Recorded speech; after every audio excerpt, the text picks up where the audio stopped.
దేవుడు మాట్లాడిన మాట, నేను క్రీస్తుని పోలి నడిచిన ప్రకారం మీరు నన్ను పోలి నడుచుకొని దేవునికి మహిమ కలుగును గాక. హల్లెలూయా. దేవాది దేవుడు ఏం మాట్లాడిచాడు? నేను క్రీస్తుని పోలి నడిచిన ప్రకారం మీరు నన్ను పోలి నడుచుకోండి అని దేవుడు అంటాడు. మనకేదైనా కష్టం వచ్చిందనుకో ఎవరు చెప్పుకోవాలి? దేవుడు చెప్పుకోవాలి. మనం ఏం చేస్తాం? నీకు వచ్చిన కష్టం ఏంటో ఆ ఏడుపు ఏదో దేవుడి దగ్గర వచ్చామనుకో నీ కన్నీరు దేవుడు తుడుస్తాడు. అంతేగాని దానికి పోయే దాని దగ్గర పొలి దగ్గర దగ్గర వచ్చామనుకో అది ఏం చేస్తాడు? నీ కష్టాలు తీరుస్తారా? నీ బాధలు తీరుస్తారా? నీ శ్రమలు తీరుస్తారా? నీ ఆటంకాలు తీరుస్తారా? ఒకవేళ చదువు దగ్గరికి వెళ్ళి నీ కష్టాలు చెప్పుకో, నీ కష్టాలు తీరుస్తారా? ఒకవేళ నీ సహోదరికి చెప్పి నీ కష్టాలు చెప్పుకో, వాళ్ళు తీరుస్తారా? దేవుడు ఏమంటున్నాడు? అపోస్తలుడైన పౌలు మాట్లాడిన మాట ప్రకారంగా నేను క్రీస్తుని పోలి నడిచిన ప్రకారం నన్ను పోలి నడుచుకుని ఎన్ని కష్టాలైనా ఎన్ని బాధలైనా ఎన్ని శోధనలైనా నా దేవుడి దగ్గర నేను కన్నీరుతో నాట్యం ఆడించున్నాను. ఏం చేస్తా? నా కన్నీరు తుడిచే దేవుడు నాకు తోడై ఉన్నాడు అన్నాడు అపోస్తలుడైన పౌలు. ఆయన వెనక ఎంత దుర్నీతి లేచినా, ఎంతమంది దుష్టులు లేచినా, ఎంత శోధించినా, ఎంత పడిపోయినా వారి దగ్గరికి లేని దగ్గరికి ఏడ్చాడా? యెహోవాయే దేవుడి దగ్గరికి వచ్చి ఏడ్చి చేస్తా, ఈయనందరూ నాకు కన్నీటిని ఎలా చేస్తారు, నా దేవుడు నాకు కన్నీటికి సమాధానం చేస్తారని అపోస్తలుడైన పౌలు దేవుడి దగ్గరికి వెళ్ళాడు. నువ్వు ఎక్కడికి వెళ్తావు? నీకు వచ్చిందేదో ఆ ఏడుపేదో దేవుడి దగ్గర వచ్చేవనుకో నీ కష్టాలు తీరుస్తాడు. ఆ ఏడుపేదో దేవుడి మందిరంలోకి వచ్చి వాక్యంతో ప్రార్థన చేస్తావంటే నేను క్రీస్తుని పోలి నడిచే ప్రకారంగా అపోస్తలుడైన పౌలు వాక్యం చెప్తున్నాడు. నువ్వు స్థితిలో ఉన్న నా దేవుని పరిశుద్ధుల నుంచి లేపుతాడు. లేపడా? క్రీస్తుని పోన్నాడు. మనిషిని పోలి కాదు, మనిషి మీద ఆధారపడి కాదు, దేవుడి మీద ఆధారపడబడిగా నీపైనే ఆదుకొని నడుస్తున్నాను. శ్రమైనా సంతోషమైనా అది ఏదైనా పర్లా ఏం చేస్తా? నీ నామం నుంచి నాకు ఏది అనుగ్రహించినా పర్లేదు. పర్లేదా? క్రీస్తుని పోలి నడవాలి. నడుస్తున్నావా?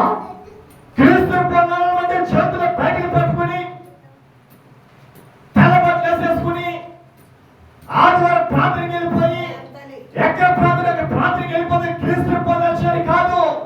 క్రీస్తుని పొందాలంటే తాను తగ్గించుకోవాలి. తగ్గించుకుంటావా? నీ కోపాన్ని అణగదొక్కుకోవాలి. తొక్కుకుంటున్నావా? నీలో రేపించిన కామ క్రియల్ని తొక్కు వేస్తున్నావా? నువ్వు ఎదుటి వారిని ప్రేమించాలి. నీ ఇరుగు పొరుగు వారితో సమాధానం కలిగి ఉండాలి. నీ సహోదరుని ప్రేమించాలి. ఏ కీడు ఎవరికి చెయ్యకూడదు అని క్రీస్తుని పోలి నడుస్తున్నావా? క్రీస్తుని పొందాలని బట్టి ఏంటి? క్రీస్తుని పొందాలని బట్టి ఏంటి? సేవ చేయడమా? పాటలు పాడటమా? మందులో శుభ్రం చేయడమా?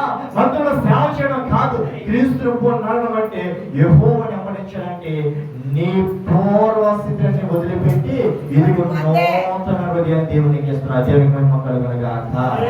హల్లెలూయా. హల్లెలూయా. దేవుడు మాట్లాడిన మాటలే దేవుని వెంబడిస్తామనేసి ఇదిగో రోడ్ల మీద తిరిగివాడిని వెంబడిస్తాడు. రోడ్ల మీద తిరిగేవాడిని లోకంలో వెంబడించినా కానీ దేవుడు వెంబడిస్తున్నావా? ఆయన వెంబడిస్తావు, ఈయన వెంబడిస్తావు, గాలికి పోయిన అందరూ వెంబడిస్తావు. ఆ గాలిని జయించి దేవుడిని వెంబడిస్తున్నావా? క్రీస్తుని పోలినాడు. దేనికైనా సమాధానం దేవుడు చెప్తాడు. దేనికైనా దేవుడు నీకు జవాబు ఇస్తున్నాడు. ఎందుకంటే ఆయన పరిశుద్ధమైన దేవుడు. అలా పైన నడిచి వచ్చిన దేవుడే కదా. అవునన్నాడు. ఏమన్నాడు? నేను క్రీస్తుని పోలి నడిచిన ప్రకారం మీరు నన్ను పోలి నడవండి. ఎందుకంటే సౌలు కింద ఉన్నప్పుడు నీచమైన మార్గం తిరిగాడు కనుక ఆ మార్గం వెళ్ళకుండా వెళ్ళొచ్చా? ఒంటకమే మంచిది కాదు. నేను ఎప్పుడైతే క్రీస్తు అనే మార్గం నడిచానో మీరు కూడా నా మార్గమే నడవండి. కష్టాలు వచ్చినా తండ్రి అనాలి, బాధలు వచ్చినా తండ్రి అనాలి. ప్రార్థన చేస్తున్నావు కదా, నీకు అనుకున్న కార్యం నెరవేరలేదు అయినా ప్రార్థన చేయి. ఎందుకు? నేను నడిచేది లోకము కొరకు కాదు, దేవుని కొరకు. దేవునికి మహిమ కలుగును గాక. క్రీస్తుని పోలి నడుచుచున్న వారు ఎలా ఉండాలి? జ్ఞానంతో మాట చెప్తాను. ఎలా ఉండాలి? పరిశుద్ధముగా జీవించాలి. ఆయన రక్తముతో కడగబడాలి. యేసయ్యను చూడాలంటే నేను పాపిని ఒప్పుకోవాలి. ఆయన రక్తముతో కడగవేయాలి. ఆయన పరిశుద్ధ పరిశుద్ధాత్మ రావాలంటే నువ్వు పాపమని ఒప్పుకోవాలి. మొదలుగా ఒప్పుకున్నావా? ఆయన రక్తంతో కడగబడి ఉన్నావా? దుమ్ము ధూళితో పట్టిన వస్తువు నాకు దానికి పనికి రాదు అని దేవుడు చెప్పాడు. నీ శరీరం అంతా దుమ్ము ధూళి పాపం పట్టి ఉన్నాయి. కడగబడవా? క్రీస్తుని పొందడమా అంటే ఎదుటి వారికి సహాయం చేయాలి. ఎవరైనా కష్టాల్లో ఉన్నారా నీకున్న సహాయం వారికి చేయాలి. అది దేవుని పోనాడు అంటే. ఎవరైనా తెలిసిన వాడు బాధల్లో డిప్రెషన్ లో అడిగిపోయిన వ్యాధుల్లో పడి ఉన్నారా నీకు తెలిసిన సహాయం వారికి చేయము. ఎవరైనా చీకటిలో బ్రతికించున్నారా నీలో ఉన్న వెలుగు వారికి సగం దయచేయి. దేవుడు ఏం చెప్పాడు? క్రీస్తు పోనాడు అంటే ఏంటమ్మా? బైబిల్ పట్టినట్టు బైబిల్లో ఉన్న సువార్త ఎవరికైతే తెలియదో వారికి అందించాలి. దేవునికి మహిమ కలుగును. క్రీస్తుని పొందడుగు. దేవుని అమరిస్తున్నావు అనుకుంటున్నా కానీ నిజమైన దేవుని అమరిస్తున్నావా? నిజమైన దేవుని అమరించడం అంటే ఏం చేయాలి? నువ్వు త్రాగుతో మానే వస్తున్నా త్రాగి పడలే. నేనేం చేయాలి? మోసాలు చేయకు. తాగడం తప్పు కాదు. తాగుబోతులు పాపం చేసినట్టు కాదు. బైబిల్ ఎక్కడ తాగుబోతులు నీచులు, తాగుబోతులు పనికిమాలు, తాగుబోతులు పాపం చేస్తున్నారు దేవుడు ఎక్కడ చెప్పరా? ఏం చెప్పాడా? ఎవరైతే తన శరీరంలో పాపము తలస్తున్నాడో వాడు నిజమైన పాపి. దేవునికి మహిమ కలుగును గాక. చాలా మంది పైకి బాగానే ఉంటారు, లోపల పాపాలు చేస్తారు. పైకి దేవుడిని అమరిస్తారు, లోపల పాపాలు చేస్తారు. పైకేమో ఎరుగు నడుస్తారు, లోనేమో చేయగలుగుతారు. పైకేమో దేవుడితో నడుస్తారు, వెనకాలేమో పాపంతో నడుస్తారు. అవునా? క్రీస్తుకు నడిచిన వారు ఎలా ఉండాలి? ఆయన బండకేసి ఉతకబడి నీలో ఉన్న నీచమైన మురుగును తీసివేసి ఆయన వెంబడించాలి. ఆయన వెంబడించాలంటే ఆయన దేవుడు మాట్లాడిన మాటలో మీరు అన్ని విషయంలోనే జ్ఞాపకము చేసుకునవచ్చు. నేను మీకు అప్పగించిన కట్టలను గైకొనిచిన మిమ్మల్ని మెచ్చుకొనిచున్నాను. ఏమొచ్చినారమ్మా? మెచ్చుకొనిచున్నారు. ఎవరమ్మా? దేవుడిని మెచ్చుకోవాలంటే ఏం చేయాలి? పుణ్యకార్యాలు చేస్తాం కాదు. వస్త్రాలను వస్త్రం ఇచ్చాకే లోకంలో దేవుడు దీవిస్తాడు. వస్త్రం సాయం చేస్తే దేవుడిని దీవిస్తాడు. అది నిజమే. అన్నదానం చేస్తే దేవుడిని ఆశీర్వదిస్తాడు. అది నిజమే. ఎవరికి నేను లేకపోతే సాయం చేస్తే దేవుడిని ఆయన కృపతో నేను ఆశీర్వదిస్తాడు. అన్ని చేస్తాడేమో కానీ నీకేమోడో పరలోక రాజ్యం ఇవ్వడో. ఇస్తారా? అన్నదానాలకి, వస్త్రదానాలకి, పుణ్యకాలకి పరలోక రాజ్యం రాదు. వస్తారా? ఏం చేయాలి? పరిశుద్ధంగా క్రీస్తు అనే మార్గంలో నడవాలి. అప్పుడే దేవుడు ఏం చేస్తాడు? ఆయన ఆత్మ స్వరూపంలో పరలోక రాజ్యం నీకు సమూలంగా దేవుడు సమర్పిస్తాడు. దేవుడు వాక్యం మాట్లాడిన మాటల ప్రకారముగా నీ బ్రతికెలగదో ఒక్కసారి చూసుకో. నిత్యమైన బ్రతుకు. ఒక మనోడు ఉన్నాయి, ఆమె చేసిన పాపం ఎదుటోడు పాపాలు ఎదుగుతుంది కదా. దేవుడు వాక్యం చెప్తుంది కదా. అలాంటి దేవుడు ఒలివకొని దిగి వస్తున్నప్పుడు ఒక స్త్రీ పాపం మీద పట్టబడినప్పుడు ఆమె పాపం మీద పట్టబడింది కనుక అందరూ తెలిసింది. ఒకవేళ ఆమె దొరకపోతే ఎవరైనా దొరుకుతుందా? ఇలా చాలా మంది నాకు నక్క చూడండి నక్కి నక్కి నక్కి నక్కి పాపం చేస్తే ఒక నక్క దొరికిందనుకో నాకు లైన్లో పెడతావా? ఎవరో పాపం చేస్తారనుకో అందరూ అనుకుంటారు ఇలాంటి అనుకోలేదు. వేరే ముందు ఒకసారి చూసుకో, ఈ ప్రతిగా చూసుకో. దేవుడు ఏం చెప్తాడు? మీరు అన్ని విషయంలో నన్ను జ్ఞాపకము చేసుకోండి.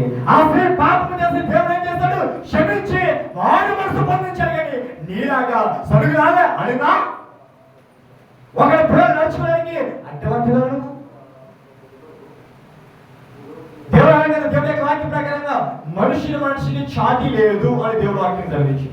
మనిషికి మనిషికి పోలిక లేదు. మనిషి పోల్చుకోకుండా దేవుడు వాక్యం సెలవిచ్చింది. అనుకోదా? ఒక భార్య అవతల పాపం చేసి దొరికిందనుకో అమలేకాలు ఏమంటారు? ఏదో పత్తిలా కట్టదు. అలాంటి అనుకోలేదు. చేసేది పరిశుద్ధమైన పని చేసినట్టు ఏమంటది? అని అందరూ ఆశ్రయించుకోవాలి. ఎందుకు? ఆమె దొరికింది కనుక. దొరకలేక రేపు దినం నువ్వు దొరుకుతావు. ఆమె ఎలాగైతే పట్టబడిందో నువ్వు అందులో పట్టబడతావు. పడిపడవా? దేవుడు ఏమన్నాడు? పాపము చేసిన వాడిని మొత్తం ఏమన్నాడు? ప్రభా ఒకవేళ ఎవరన్నా పాపం చేస్తారనుకో వాడిని ఏం చేయాలి? నా సహోదరు నా పక్షాన పాపం చేస్తాడు, వాడిని ఏం చేయాలి? ఏం చేయాలి? క్షమించాలి. ఎన్నిసార్లు? 7 సార్లు క్షమించాలి. 7 70 సార్లు అతను క్షమించాలి. అయినా కానీ వాడు అదే శత్రువుగా నడిచాడంటే వాడు నెత్తి మీద నా వడగళ్ళ వర్షమునే కురిపిస్తాను దేవుడు వాక్యం తెలియజేసింది. దేవుడికి మేము దేవుడు మాట్లాడే మాటలు పరిశుద్ధమైన మాటలు కనుక అవి చాలా మందికి చెవులకి ఉంటాయో హృదయాలకి ఉంటాయా? క్రీస్తుని పోలు నడవాలంటే ఎలా నడవాలి తెలుసా? శుభ్రంగా ఉండాలంటే హృదయం శుభ్రం చేసుకుంటాం. ఆదివారం ప్రార్థనకి వెళ్ళిపోతే క్రీస్తు వెంబడించినట్టు ప్రతి ఒక్కరు కూడా దేవుని వెంబడించేసినట్టే కదా. దేవుని వెంబడించడం అంటే ఎరుగులో ఎలా నడుస్తున్నావో చీకట్లో అలాగే నడవాలి. మనుషులప్పుడు ఎలా ఉన్నావో మనుషులు లేనప్పుడు అలాగే ఉండాలి. 10 మంది ఉంటే మాదిరిగా ఉంటే 10 మంది లేకపోతే నీ నిజమైన స్వరూపం అందరికి చూపించవా? ఆయన వెంబడించాలి, ఆయన మెచ్చుకుంటున్నాను. దేవుడి యొక్క వాక్య ప్రకారం మీరు అన్ని విషయంలో దేవుని జ్ఞాపకం చేసుకోవాలి. ఒకవేళ నీ కన్ను అభ్యంతరపరుస్తున్నా, ఆ కన్ను అభ్యంతరపరిచినప్పుడు ఆయన తెలుసుకో. ఆ కన్ను అభ్యంతరపరచుకున్న దాన్ని పీకి వేయమని దేవుడు వాక్యం సెలవించింది. ఒకవేళ నీ పాపాలు చేయమని, మోసాలు చేయమని, చెడుమార్గం తలస్తున్నాయా, నువ్వు కుట్టుమార్గైన పర్లేదేమో కానీ ఆ పాలు నరికేసుకుని దేవుడి మెప్పు కొరకు నేర్చుడు మన వాక్యం సెలవించింది. చాలా మంది అటు నడుస్తారు, అటు ఉంటారు, వెచ్చగా ఉంటారు, చల్లగా ఉంటారు. వెచ్చని స్థితిలో నడుస్తున్నా ఎంతగా నడుస్తారు? 2 పడవల ప్రయాణం చేసేవాడు సగం వారికి యాత్ర గమ్యం వరకు చేతలా మధ్యలోకి చరిత్రగా ముగిసిపడిపోతుంది. లోకాలను వచ్చి అన్ని దాసేసి క్రైస్తవ పేరు పెట్టేసి దాసేసి బాప్టిజం అని పేరు పెట్టేసి దాసేసి బైబిల్ పేరు దాసేసి ఎలా తప్పదు? ఇవాళ రేపు ఒకరోజు దేవుడు వస్తాడు, నువ్వు దాచబడింది బయటికి తీసివేస్తాడు. దేవుని మహిమ కలుగునుగాక. మెప్పింపు కొరకు కాదు, దేవుని ఘన కొరకు ప్రార్థించాలి. యేసయ్య నామమున గణపరచండి. ఈ లోకంలో చాలా మంది మనిషిని మెప్పు కొరకు, మనిషిని గంతు కొరకు, మనిషికి సంతోషపరచడం కొరకు, మనిషిని ఆటంకపరచడం కొరకు, మనిషిని సంపాదించుకోవడం కొరకు మెప్పు కొరకు ప్రార్థన చేస్తున్నామో కానీ దేవుడి యొక్క మెప్పు కొరకు ఎవరు ప్రార్థన చేస్తారా? ఎవరన్నా నీ మందులోకి వచ్చి పాపం చేసినామని అమ్మని వెతికి భర్తను మోసం చేస్తామని గద్దించామనుకో, ఆ ప్రార్థన ఎక్కడమానేమో అని ఆ వాక్యం చెప్తావా? దేవుడు వాక్యం సెలవిస్తుంది. మనుషుని మెప్పించేవారిగా కాదు, దేవుని కనపరిచేవారిగా నువ్వు ఉండమో వాక్యం సెలవించి దేనికి శిరస్సు అయ్యారో దేవుడికి మాట్లాడుచున్నారు. ఎవరు శిరస్సు అయ్యారో, ఎవరు ఆధారమో, ఎవరి తోడో, ఎవరు ఆశ్రయించాలో, ఎవరికి రక్షణ వస్తుందో ఆయన దేవుడికి మాట్లాడిన మాటల ప్రకారముగా ఆయన కూడా మాట్లాడిన ప్రతి పురుషులకి శిరస్సు క్రీస్తు. దేవునికి మహిమ కలుగును గాక. మొదటి శిరస్సు ఎవరు చెప్పామా? ప్రతి పురుషునికి శిరస్సు ఎవరమ్మా? క్రీస్తు. అంటే యేసు ప్రభు ఎవరికి శిరస్సు అయ్యాడు? ఒక పురుషుడికి శిరస్సు. అంటే ఆదాముకు శిరస్సు ఎవరైనాడు? ప్రభు అయిన యేసు క్రీస్తు శిరస్సు అయ్యాడు. అంటే మొదటిగా సృష్టించిన ఎవరమ్మా? ఆదాముని దేవుడు సృష్టించాడు. అంటే శిరస్సు అనగా జన్మించడం. ఒక జన్మించిన దేవుడు యేసు క్రీస్తు ఆదాముకి శిరస్సు ఇచ్చాడంటే శిరస్సు ఎవరు? తోడై ఉన్నాడు. దేవుడు ఆదాముకి తోడై ఉన్నాడు, ఆదామేమో అవ్వకి తోడై ఉన్నాడు. అవ్వం ఎవరితో మళ్ళీ తర్వాత తీగొచ్చాడు దేవునికి తన భర్తకే తోడై ఉన్నాడు. క్రీస్తు పోరాడడం అంటే భర్తను మోసం చేసిన అవసరం. క్రీస్తు పోరాడడం అంటే భార్య మోసం చేయగలిగాడు. చాలా మంది దేవుని యొక్క వాక్య ప్రకారముగా అనే ప్రతి పురుషునికి శిరస్సు క్రీస్తునియు, స్త్రీకి శిరస్సు పురుషునియు, క్రీస్తునికి శిరస్సు దేవునియు మీరు తెలుసుకోవాల్సిందిగా కోరుచున్నాను. దేవుడు వాక్యం మాట్లాడుచున్నాడు. 3 శిరస్సులకు దేవుడు చెప్పాడు. మొదటి శిరస్సు ఏం చెప్పాడు? పురుషునికి శిరస్సు క్రీస్తునియు, క్రీస్తునికి శిరస్సు స్త్రీ అనియు. దేవుని యొక్క వాక్య ప్రకారంగా దేవుడు వాక్యం సెలవిచ్చిన మాటల ప్రకారంగా పురుషునికి శిరస్సు ఏమన్నా క్రీస్తు, స్త్రీకి శిరస్సు పురుషునియు. దేవుడు అందరికీ శిరస్సు ఏమంటే భార్య భర్తను ప్రేమించారు, భర్త భార్య ఒకరినొకరు ప్రేమించుకున్న తర్వాత దేవుని ఆశ్రయించారు. భర్తను ద్వేషించి దేవుని ప్రేమించడం వల్ల ప్రయోజనం లేదు ఉందా? భార్యను ద్వేషించి దేవుని ప్రేమించడం వల్ల దాని ప్రయోజనం లేదు ఉందా? ఇద్దరు కూడా ఏమంటారు? ఒకే ప్రయాణంలో నడిచినట్టే దేవుడి దగ్గర చేస్తారు. ఒకే తోడని తిరిగారనుకో దేవుడి దగ్గర చేస్తారు. భార్య తోడు భర్తతో తిరిగారనుకో అటు కాకి దగ్గర పోతారు. కూడా దేవుడు శిరస్సు అంటే దేవునికి తోడై ఉన్నాడు. ఆయన పరిశుద్ధాత్మ నీకును నీ బిడ్డలకు తోడై ఉన్నారంటే భార్య భర్త అండర్స్టాండింగ్ లో ఉండవచ్చు. అన్నా మాట దేవుని యొక్క వాక్య ప్రకారం సెలవిచ్చిన మాట ప్రకారముగా దేవుణ్ణి నడుస్తున్నామంటే నీలో ఉన్న పాపము తీసివేయాలి. అంటే నీ శరీరము దేవుడిచ్చిన ఆలయం కనుక నీ శరీరము ఏ పాపము కూడా తలంపియాలనే వెళ్ళకూడదు. దేవుడికి మహిమ కలుగును గాక. ప్రభు పేరిట మనం మాట్లాడిచిన మాటలు పరిశుద్ధమైన మాటలు. వాక్యం అంటే నీ బ్రతుకు తెలియచెప్పేది. దేవుడి పై నడవాలి, క్రీస్తు పై నడవాలి, క్రీస్తుని వెంబడించాలి.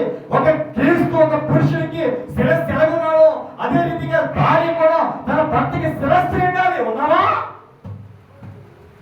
ప్రార్థనకి వెళ్తావేమో కానీ భర్తను ప్రేమిస్తావా? భర్తకి ఏడుస్తావా? భర్తను గౌరవిస్తావా? ఒక భర్త ఒక దానికి ఎసరైన కారణం భార్య. భర్త తాగేసి రోడ్లంట ఈదంట తిరిగేసి పడిపోతే కారణం వేస్తా భార్య వేసే యాసల వల్లే ఆ భర్త తట్టుకోలేక కక్కలేక మిగిలేక ఏం చేస్తుందో ఆ మద్యానికి వ్యసనం అవుతున్నాడు. దానికి కారణం ఎవరు చేస్తా? భార్య చేసే పాపమే భర్త మద్యానికి బానిస్తా కదా.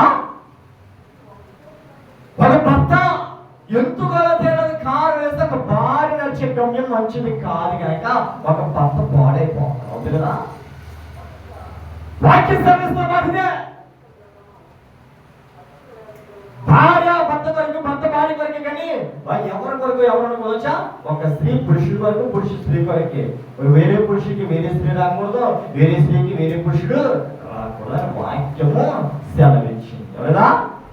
దేవుడు మాట్లాడుచిన పరస్పర దేవుడు అన్నాడు, ఇదిగో ఈమె నీ భార్య, ఈమె నీ భర్త.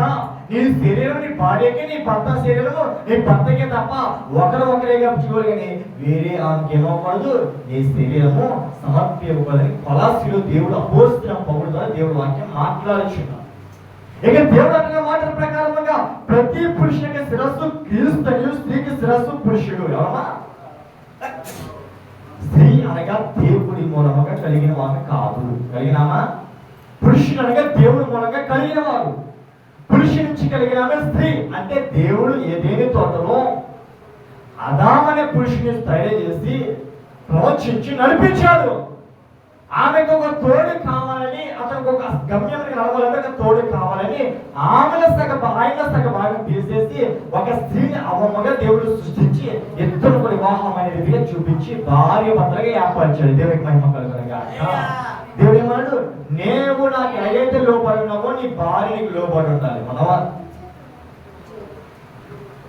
మినిస్ట్రీ అంటే తెల్ల బట్టలు వేసేసుకుంటున్నాము, రెండు బట్టలు వేసేసుకుంటున్నాము మినిస్ట్రీ కాదు. నీ భర్తనే ఆశ్రయించాలి. ప్రతి గుంపులో ఉంటాం, ప్రతి గ్యాంగ్లో ఉంటాం, ప్రతి ప్రాంతంలో ఉంటాం, ప్రతి సంఘంలో ఉంటాం, ప్రతి ఆనందంలో ఉంటావు కానీ నీ భర్తను ప్రేమించడం నీకు తెలియదు. తెలుసా?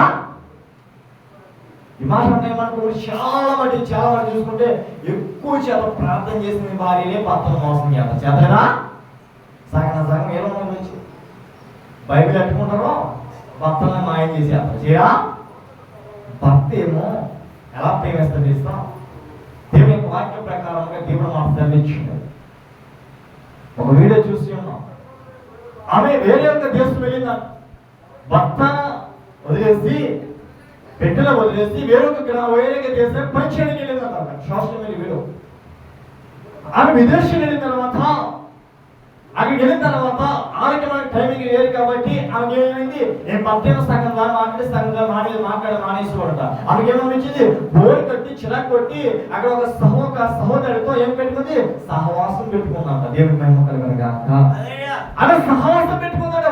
దేవుడు చెప్పాడు, ఏ భార్య అయితే భర్తను మోసం చేస్తుందో ఆ భార్యని నువ్వు నమ్ముకున్న పురుషుడు మోసం చేస్తాడు. చేయడా?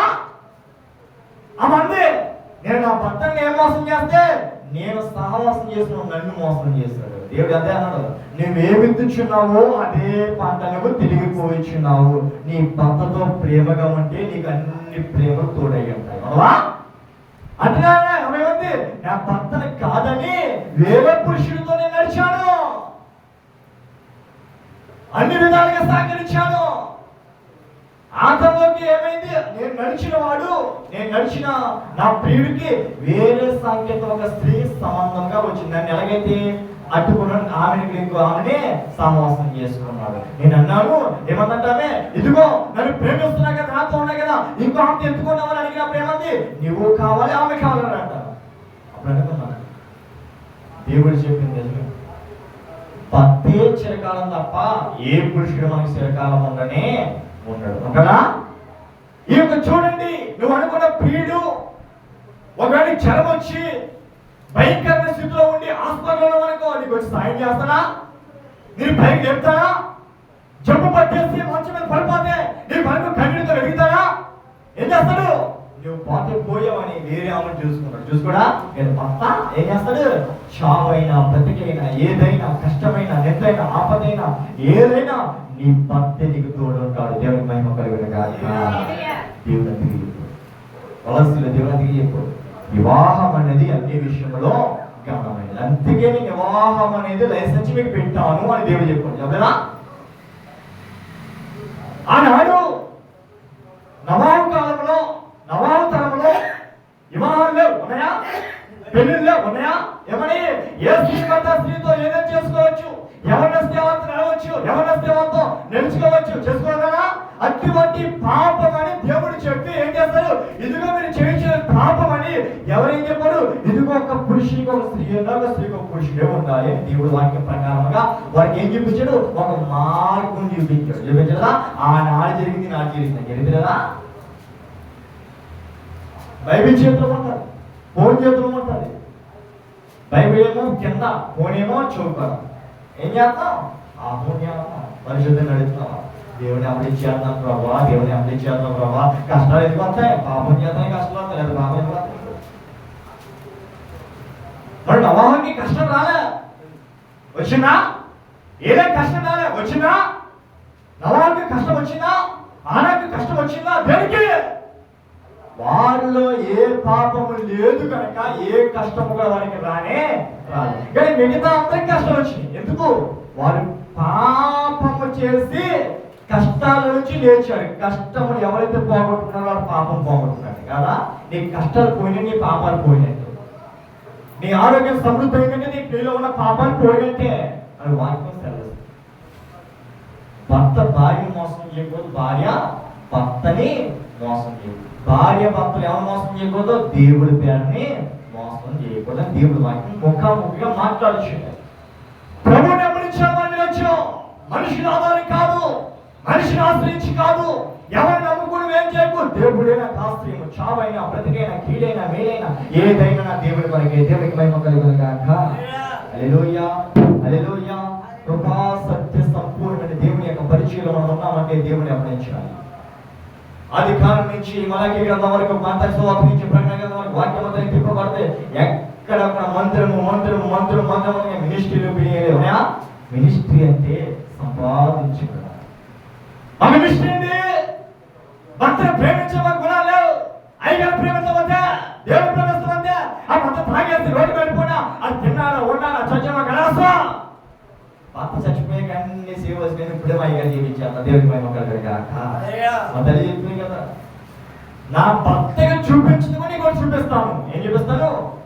నా భర్త ఇప్పుడు వరకు చూడదు కదా, నా భర్తగా ఇప్పుడు చూపించిన వాళ్ళు కదా, నీకు ఒకటి చూపిస్తాను, ఒక బహుమానం ఇస్తాను. ఏంటది? నా భర్త చచ్చిపోయిన తర్వాత ఎలాగైతే ఎంతవరాలకి తయారవ్వాలో అది నీకు నేను చూపిస్తాను. దేవుడి మహిమ కలుగును గాక. ఎంత పడవాలి ఎక్కువైపు రోజు శాంతిగా అందరూ కొన్ని సంఘాలు ఎదవరాలు ఎక్కువైపోరు.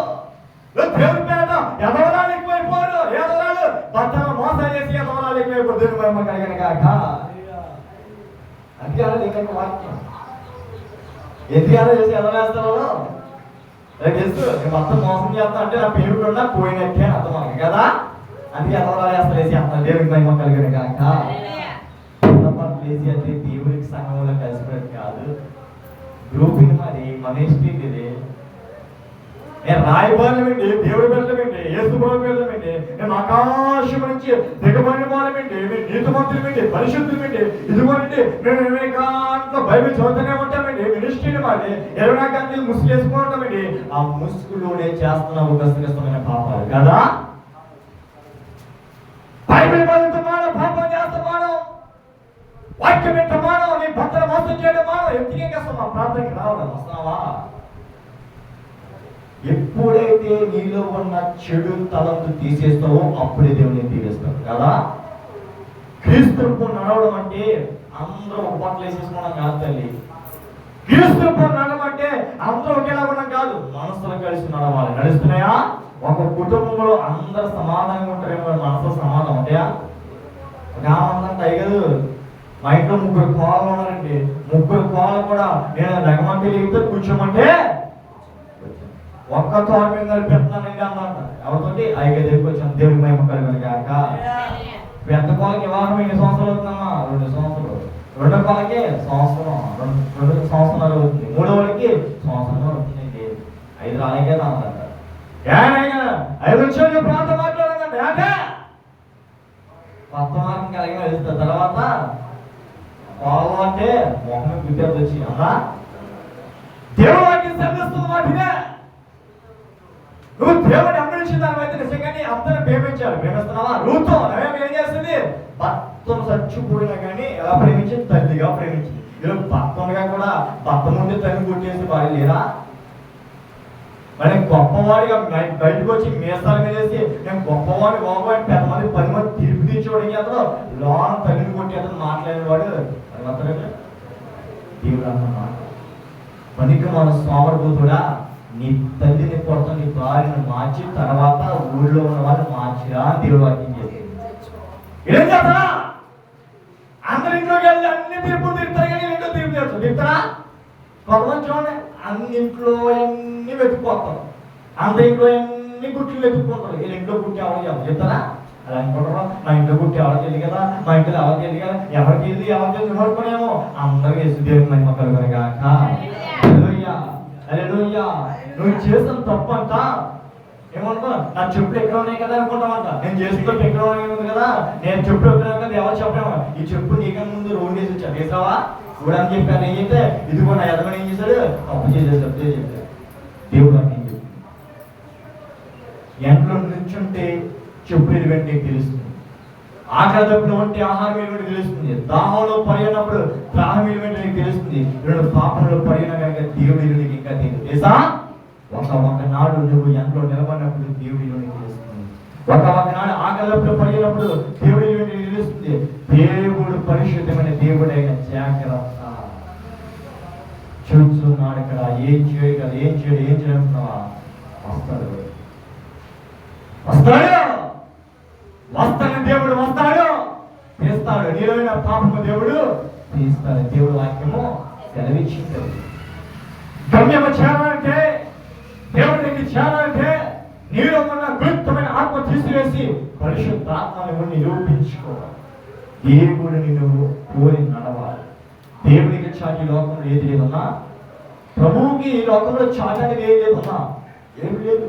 ఇక దేవునికి వాక్య ప్రకారం 4వ దేవుడు ఏ పురుషుడు తల మీద ముసుగు వేసుకుని ప్రార్థన చేయను లేక ప్రవచించిన ఆ పురుషుడు తనను అవమానపరిచుకున్నాడు. దేవునికి మహిమ కలుగును గాక. హల్లెలూయా, హల్లెలూయా. ఎవరన్నా ఎవరు? దేవుడి వాక్యం ఏం చెప్పేస్తా? ఏ స్త్రీకి అయితే వివాహమైందో ఆమె తల మీదే మూసుకుండాలి. అంటే ఏ స్త్రీకి అయితే పురుషుడితో వివాహమైందో ఆమె తల మీదే మూసుకుండాలి. ఇలా చాలా మంది ముసుగులు వేసేసుకున్నారు యవనస్తులు కూడా. ఎందుకు ఇస్తా? తల్లిదండ్రులకు తెలుసు, దేవుడు తెలుసు కానీ ఏంటి ఎప్పుడు వారికి పురుషులు చేయగానే ముసుగేసి దేవుడి మహిమ కలుగును గాక. ఎవరైతే వివాహమే అవ్వకుండా ముసుగేసుకున్నారో వారు ఘోరమైన పాపి. అదా కొన్ని మినిస్టర్లు చూస్తున్నాం ఎవరస్తులు ఆ వివాహం అవేక 8th class 9th class 7th class 10th class చదువుతారేమో ముసుగులు ముందు ముసుగులు ఆ తల్లిలు ముసులేరు బిడ్డలు ముసులేసి అంత దేవుడికి మహిమ కలుగును గాక. అది సేవకులు మహిమ సేవ చాలా మంది ఎక్కువ రావదా? ఇలాంటి వల్ల దేవుడి పేరిట అవమానం ఎక్కువైపోతుందా? దేవుడిని దర్శించే కారణం ఏంటో నీళ్ళని ఉండడం వల్లే. నీళ్ళని కూడుకున్నాడంటూ ఏ తండ్రి కూడా ఎందుకు కూడా మనకి వల్లదా అర్థం. నీళ్ళని కోరిక ఎవరు కొనకూడదురా అంటారు అన్నా. దేవుడు చాలా విధిగా దేవుడు అలా ఉండు ఎలా ఉండు అలా చేయమని దేవుడు ఏం చెప్పాడు? ఎవ్వరు కూడా నా మార్గము దాటకుండా చూడు అని చెప్పాడంతే. నువ్వు అదే చూడాలి. అంతేగాని ఏం చేస్తున్నావు?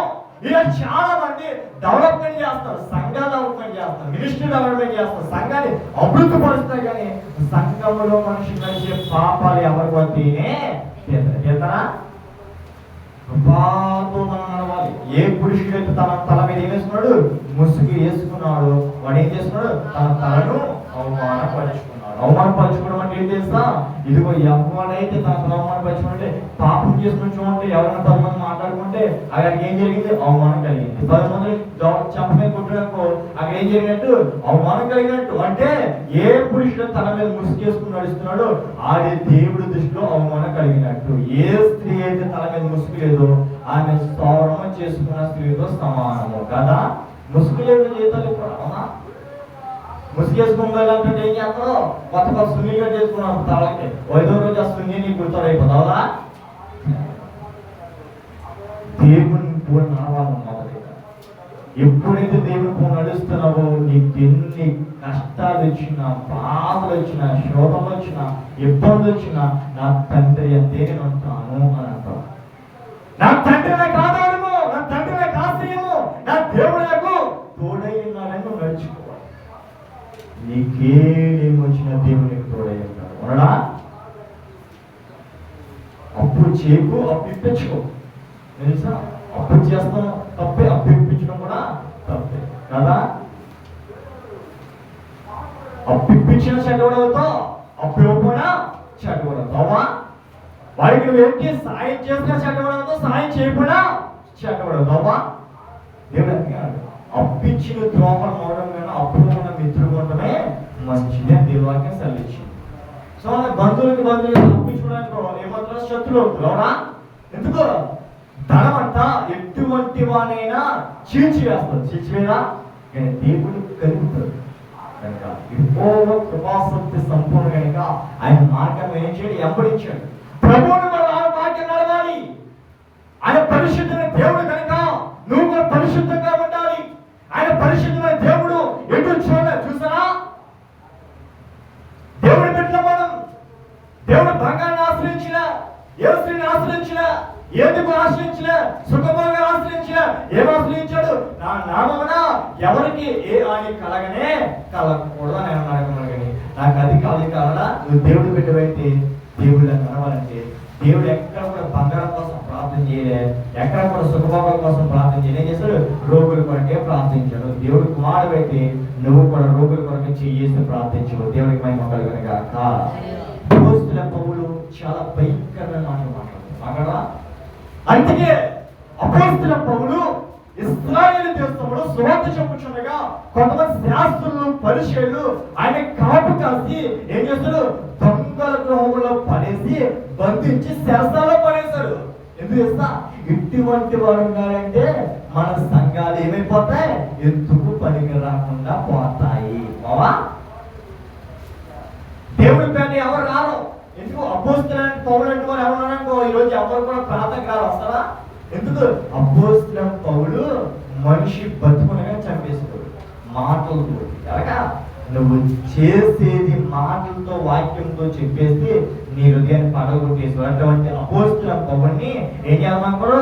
చెరసాల్లో బంధించేసి ఆయన అపోస్తలులైన పౌలు చెరసాల్లో బంధించబడిపోతే వాక్యం ఆగిపోతుంది కదా, దేవుడి పేరు ఆగిపోతుంది కదా, దేవుడి స్వభావం ఆగిపోతుంది అనుకోడు. ఆగిందా? చెరసాల్లో ఉండి కూడా ఎవరు పంపించాడు? పేతురికి, సీమోనికి ఉత్తరాల నుంచి వాక్యం చెప్పించాడు. దేవునికి మహిమ కలుగును గాక. నీ శత్రు, నీ తండ్రి శత్రు, ఎవరి శత్రు అయినా, ఏ తరం వారు వచ్చినా దేవుడి సేవ ఆగదు. ఆగుతుందా? అది 10 మంది కాదు, ఒక సంఘమే కాదు, 100 సంఘాలు ఏకమైన ఈ సంఘాన్ని ఏం చేస్తారా? అది ఒక్కడే కాదు, ఇద్దరే కాదు, 10 మంది కాదు, వారు 1000 మంది, 1,00,000 మంది ఏకమైన ఈ సంఘాన్ని ఏం చేస్తా? ఈ సంఘంలో నిలబడిన వాడు నీలాంటి వాడు, నాలాంటి వాడు కాదు, అద్భుతమైన దేవుడు. దేవునికి మహిమ కలుగును గాక. ఆయన పడగొడితే నీ సంఘం పడుతాం, లేకపోతే దేవుని ఆశ్రయించు, నీకే కొదుగు దేవుడు రానివ్వడు. దేవుని యొక్క వాక్య ప్రకారముగా ఆయన మాట్లాడిన మాటల ప్రకారముగా ఆలోచనగా స్త్రీ ముసుగు వేసుకొని వెళ్ళా ఆమె తనను వెంట్రుకలు కత్తిరించుకొని వెళ్ళ క్షౌరం చేయించుకుని కొడితే స్త్రీ కమ్మానం అని ఆమె అనుకున్నాను. దేవునికి మేము కలుగును గాక. ఏం చేస్తామా, ఒక స్త్రీ ముసుగేసుకోకుండా ప్రార్థన చేస్తానంట. ఆమె సౌరం చేసుకుని ఆమెతో సమానం అనిపిస్తా సౌరం చేసుకున్న స్త్రీ బయటకు వస్తుందా, సిగ్గేస్తాడు. ఎందుకు నేను ఏం చేసుకుని నాకు ఏం లేదు కదా, నా తలకి ఏం కలిగింది అక్కడ అవమానం కలిగినట్టని తల మీద వేసుకుని ముసుగేసుకుంటాడు. గుణవతి భార్య ఎవరమ్మా, ఇస్సాకు భార్య రిబెక్కు వేరే పురుషులు వస్తుండగా ఈ యొక్క నెత్తి మీద నుంచి అరికాల వరకు మొత్తం కూడా కప్పేసుకున్నాడు. వాస్తవం ఈ కళ్ళు తప్ప ఏ అవయవం కూడా ఏ పురుషుడికి చూపించలేదు. ఎందుకు దేవుళ్ళు ఆశ్రయించే స్త్రీ అవ్వగలరు.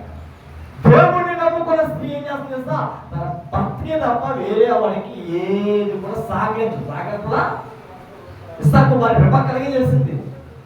ఇస్సాకుకి తన శరీరం అంతా చూపించి వేరే పురుషుడికంతా వస్త్రంతో కప్పేసింది. దేవుని వాక్య ప్రకారంగా ఆ స్త్రీ ఏం చేస్తున్నట్టు సౌరం చేసుకున్న స్త్రీ అవమానం కలిగినట్టు దేవుడు చెప్తున్నాడు. ఏ కుమార్తె అయితే తల మీద ముసుగేసుకోకుండా ప్రార్థన మందిరంలో ఉంటుందో, సంఘంలో ఉంటుందో, పరిశీలన ఉంటుందో ఆమె దేవుని ఎంతో ఏం చేసినట్టు అవమానం పరిచినట్టే దేవుని వాక్యం సెలవిస్తుంది. కనుక యెహోవాను ఆశ్రయించే వారికి ఏమీ లేదు. నువ్వు దేవుడు పోన్నాడు, దేవుడు ఎప్పటించు ఆయన ఏం చెప్పాడో అదే నడువు, ఆయన ఏం బదించాడో అలాగే నడువు, ఆయన మార్గమైందో ఆ మార్గం నడువు. వారి మాటలు వీరి మాటలకు దేవుడు ఏం చెప్పాడు అదే నువ్వు ఆశ్రయించు. దేవుడు తీసేమంటే తీసి, ఏదో పెట్టుకోమంటే పెట్టుకో, ఉంచుకోమంటే ఉంచుకో, తీసేమంటే తీసుకే, నడమంటాడు మానేమంటే మాను, కూర్చోమంటే కూర్చోలేమంటే తప్పైనా మంచైనా చెడైనా దేవుడు ఏం చేయమంటే అదే చేయి. దేవుడు ఎప్పుడైనా మంచి చేపిస్తాను, చెడు చేపిస్తాను చెబుతారా, మనుషులు చెడు చేపిస్తాను, మంచి చేపిస్తాను చెబుతారా.